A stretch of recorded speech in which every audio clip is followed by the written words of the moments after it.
नमस्ते। आज मैं राजस्थान के चौहान राजवंश का गढ़ रणथंभौर में प्रसिद्ध शासक हमीरदेव चौहान के शासनकाल की जानकारी देने जा रहा हूँ। चौहान राजवंश की स्थापना रणथंभौर में सर्वप्रथम 1194 ईस्वी में गोविंदराज चौहान द्वारा की गई। इस वंश के सबसे प्रसिद्ध और प्रतापी शासक हमीरदेव चौहान रहे।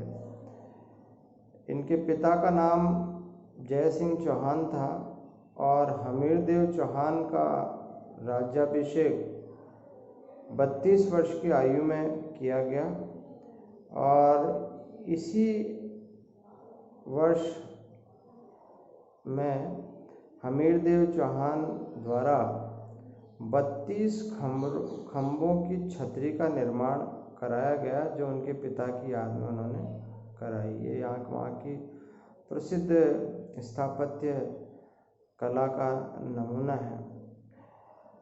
हमीरदेव चौहान के शासनकाल की जानकारी के जो महत्वपूर्ण स्रोत हैं वे हैं नयनचंद्र सूरी द्वारा रचित हमीर काव्य, चंद्रशेखर द्वारा रचित हमीर हट, सुरजन चरित्र, इसका लेखन भी चंद्रशेखर द्वारा ही किया गया है,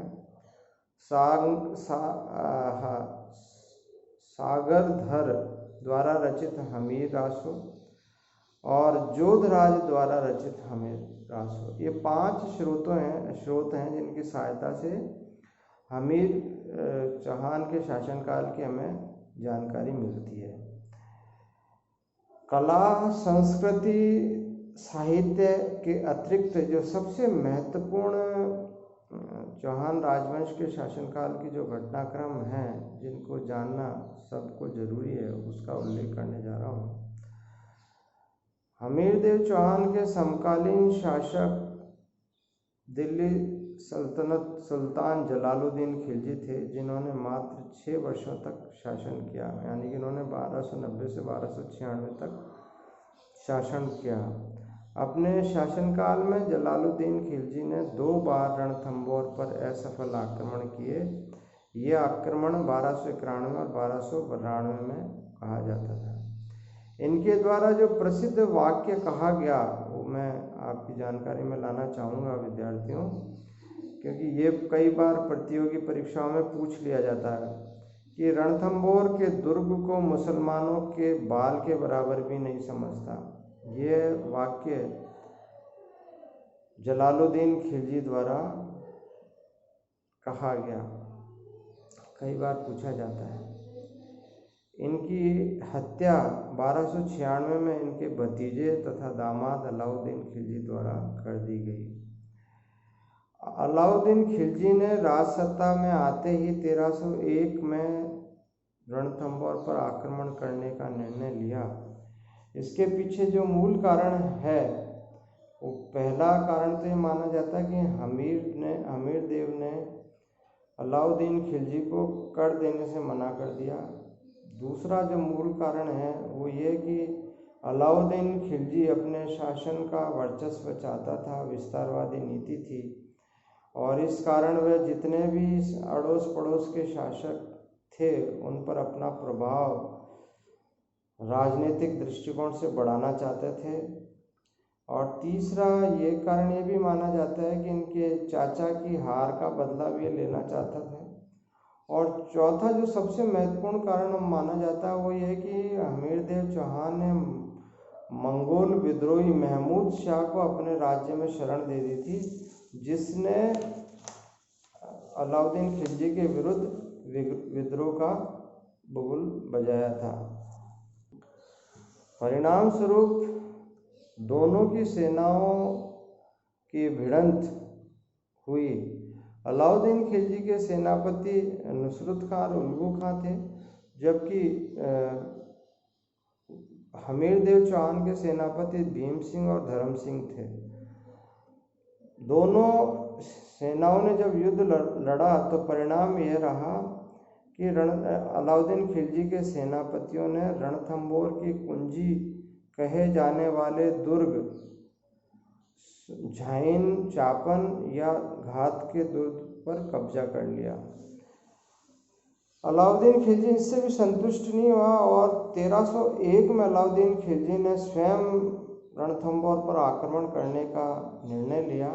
जैसा कि आपको विदित ही है, अलाउद्दीन खिलजी सीधे रूप में रणथंबोर पर विजय हासिल नहीं कर पाया था, तो उसने वहाँ के सेनापति रणमल, रतिपाल और रसोइया सुरजन शाह से मिलकर षड्यंत्र रचा। परिणामतः लालच और धोखे के सहायता से अलाउद्दीन खिलजी ने हमीरदेव चौहान को पराजित करने में सफलता अर्जित की। युद्ध में हमीरदेव लड़ते हुए मारे गए और इनके मरने पर इनकी रानी रंग देवी और पुत्री देवल दे ने बहुत सारी रानियों के साथ जौहर किया, जो इतिहास में प्रसिद्ध है। ये जौहर जल के माध्यम से करा गया। हमारे यहाँ जौहर दो तरीके से होते थे, जल जौहर, जल यानी कि जल में अपना जान दे देना से, और दूसरा अग्नि जौहर, अग्नि में अपने आप को समर्पित कर देने से। राजस्थान का यह जौहर प्रथम जौहर कहलाता है। इससे पूर्व में जो जौहर थे वो नहीं हुए थे। अब जौहर क्या था और शाका क्या है, ये थोड़ी सी मैं आपको परिभाषा देना चाहूँगा कि समूह में विपक्षी सेना के आक्रमण पर समूह में रानियां अपने साथियों के साथ, अपने सैनिक अधिकारियों की पत्नी के साथ या अपनी दासियों के साथ अपने आप को अपनी रक्षा के दृष्टिकोण से आग में या जल में समर्पित कर देती थी। ये इसको इतिहास में आधा जौहर कहा जाता है। और जब सैनिक सिर पर पगड़ी धारण करके, केसरिया रंग की पगड़ियां धारण करके युद्ध में मरने के दृष्टिकोण से चाहते थे कि अब वापस नहीं आएंगे, तो इस घटना को, इस कार्य को केसरिया कहलाता था। केसरिया और जौहर दोनों मिलने पर शाका होता था। ये ध्यान देने वाली बात है कि जौहर प्लस केसरिया, यानी कि पुरुष भी मरेंगे और स्त्रियां दूसरी तरह से अपने आप को अपने प्राण त्यागेंगी, चाहे आग की सहायता से, चाहे जल में अपना आप को अपने शरीर को डुबोकर अपने आप प्राण त्यागेंगी। तो ये दोनों घटना जब होती हैं तो ये शाका कहलाता है। और कई बार एक और से, जैसे कई आदमी मर गए तो वो आधा शाका कहलाएगा। जैसे उदाहरण के लिए जैसलमेर के 2.5 शाके प्रसिद्ध हैं। ये 2.5 शाके क्या हैं, इनके बारे में भी थोड़ी जानकारी दे देता हूँ कि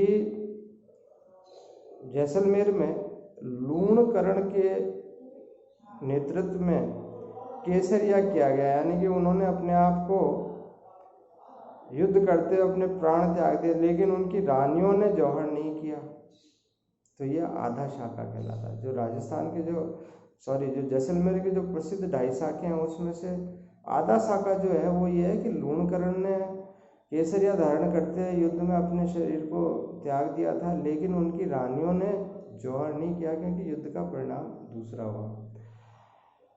इसी तरह से जैसलमेर का जो पहला शाका है वो अलाउद्दीन खिलजी के कार्यकाल में ही हुआ, अलाउद्दीन खिलजी के आक्रमण के दौरान ही हुआ। और दूसरा शाका फिरोज शाह तुगलक के शासनकाल में उनके द्वारा जैसलमेर पे आक्रमण किए जाने के उपरांत हुआ। तो इतिहास के दृष्टिकोण से ये 2.5 शाके महत्वपूर्ण हैं। आज बस इतना ही। कल जालोर के इतिहास के बारे में अपन बात करेंगे। धन्यवाद।